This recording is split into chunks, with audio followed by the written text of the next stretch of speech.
So, I'm working on something different.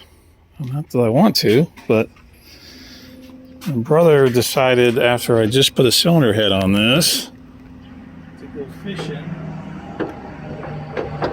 with his car. Supposedly he got the water up to here on his car, and that didn't work out too well.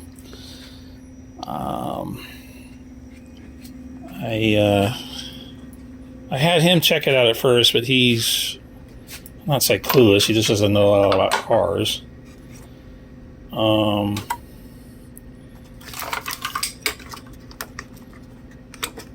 But when I initially checked it out after I got it, it had a ticking noise when it got running, and it's worse than GMs with the plastic. Anyhow,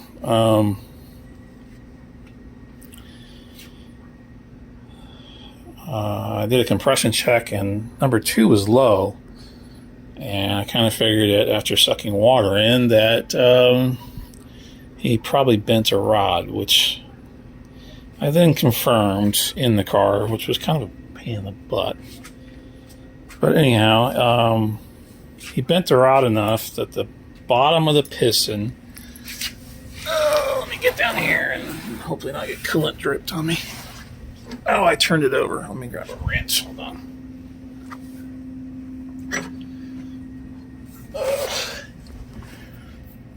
The bottom of the piston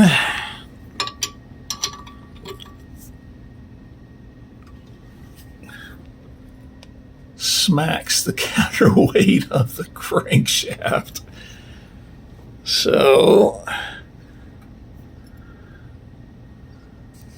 I've got to, I just got it out finally. I just spent $40 on bolts. They'll put it on my engine stand because it's their M12 125 pitch, and I don't normally work on, well, I haven't worked on Japanese stuff in a while. So I went and got those. What's funny is these are the same spacing as Chevy. I just had to move the other two. But the engine that was on here was the Suburban engine I did last year that we did the 8.8 in, and it was in worse shape than I originally thought. I need to get it checked. 2 of the main caps are kind of black. Cam was real tight to come out. This one cam bearing seems to be pushed back. So I'm gonna get it cleaned up, have it checked out. Probably gonna go ahead and put 8.8 heads on it. If the block's not junk, I've got the crank over there. Not the crank that came out of it. The crank came out of it needs a lot of work. But I've got a crank that's polished. Cam's not hurt. So my plan for that is stock 8.1 bottom end cam, and then 8.8 heads, 8.8 intake, and it'll eventually go into my black Colorado that's way out there. But anyhow, back to this. So these are, let me just go over the basics. So if someone else is doing this, they can get an idea.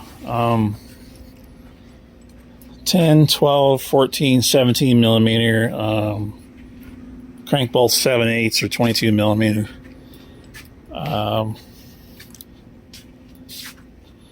You got to drop the transmission down so you get to the top bolts. They're 17s. Most of them are, all the top ones are 17, the starter, and the bottom are 14 millimeter.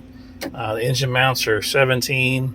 I took this side off before I pulled it.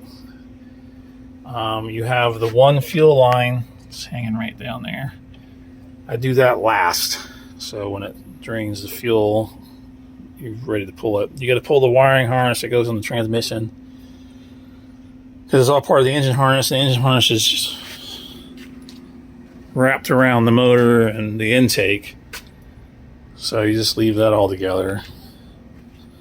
I undid the AC because the AC still works in this car. I just put this power steering pump on. So I left that, unbolted the tranny lines.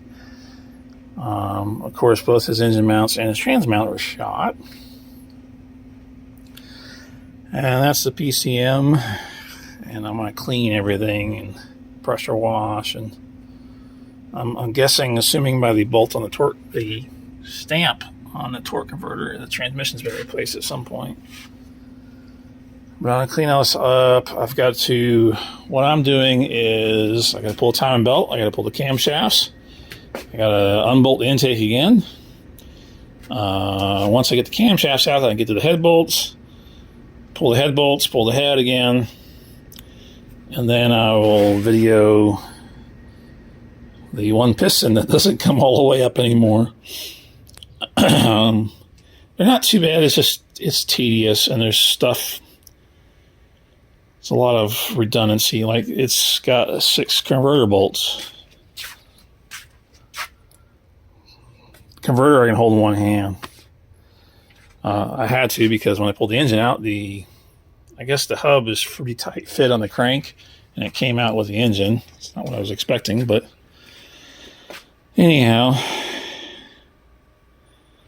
But I'm going to get all this sludge, and you put oil in it, and it's really easy to spill it, I'm sure. And then when I first worked on it, the cam seals, the crank seals all leaked. Power steering leaked. So it's got sludge and crap all over it.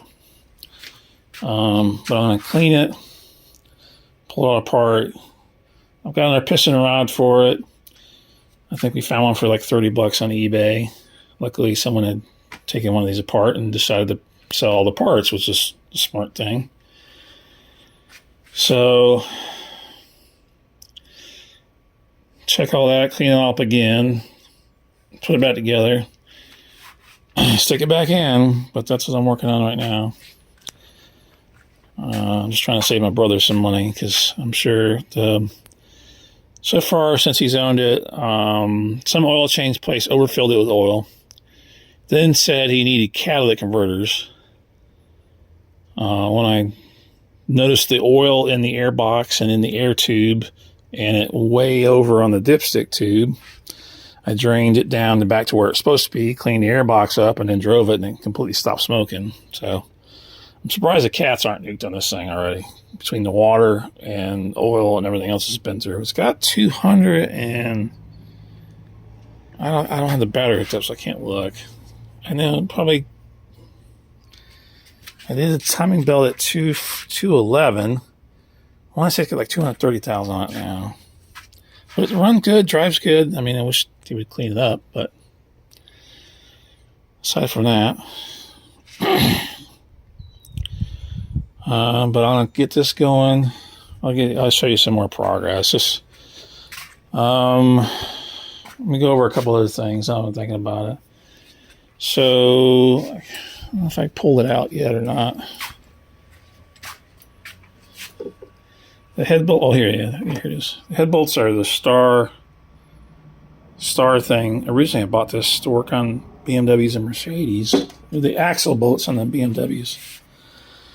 Because they're like a Dodge New Challenger with the CV axles. But this is 20-year-old European junk. But anyways, you get that special thing for the head bolts. And then, of course, 10, 12, 14, pretty much on everything else. Literally after the intake in the car, you take this loose. And then the tranny dipstick, which I've already taken off. Then there's a bunch of weird bolts that are hard to get to in the car, which would be much easier to get to now. And then there's different intake style gaskets, which we found out because he had bought a used rebuild kit from somebody else, and it had a different intake gasket, so we had to get the right intake gasket. And then originally this had a single layer. This is pretty much a flat piece of stainless head gasket. It's now got a multi-layer one. I'm trying to think of what else is important that I can mention. Other than that, yeah, most of it's just undoing the harness that goes to the battery and the relay and all that stuff. Because the way it's routed on the engine. Of course, changing plugs, you got to take the part of the intake off just to get to the plugs and coil packs and everything else. But I'm going to get this apart and work on it in my spare time. I'm almost done with school. I've been going to school for like 8 years now. But I finally exhausted all my VA benefits. So I have a bachelor's in science for no apparent reason, but I'll have it. This is running good. We did replace the exhaust valves with stainless. Replaced the head bolts with the early LS head studs. These like to break the head bolts. Once this goes away, I'm going to get this going finally. I gotta undo making it into a table. I gotta make a seat mount. I gotta finish mounting the steering column. I gotta finish the piping for the intake. I gotta mount the gas tank, mount the radiator, and then wiring. And it'll be drivable. I need to go get the line and all that other stuff, but that's what's going on lately. I'll post some more videos as things happen.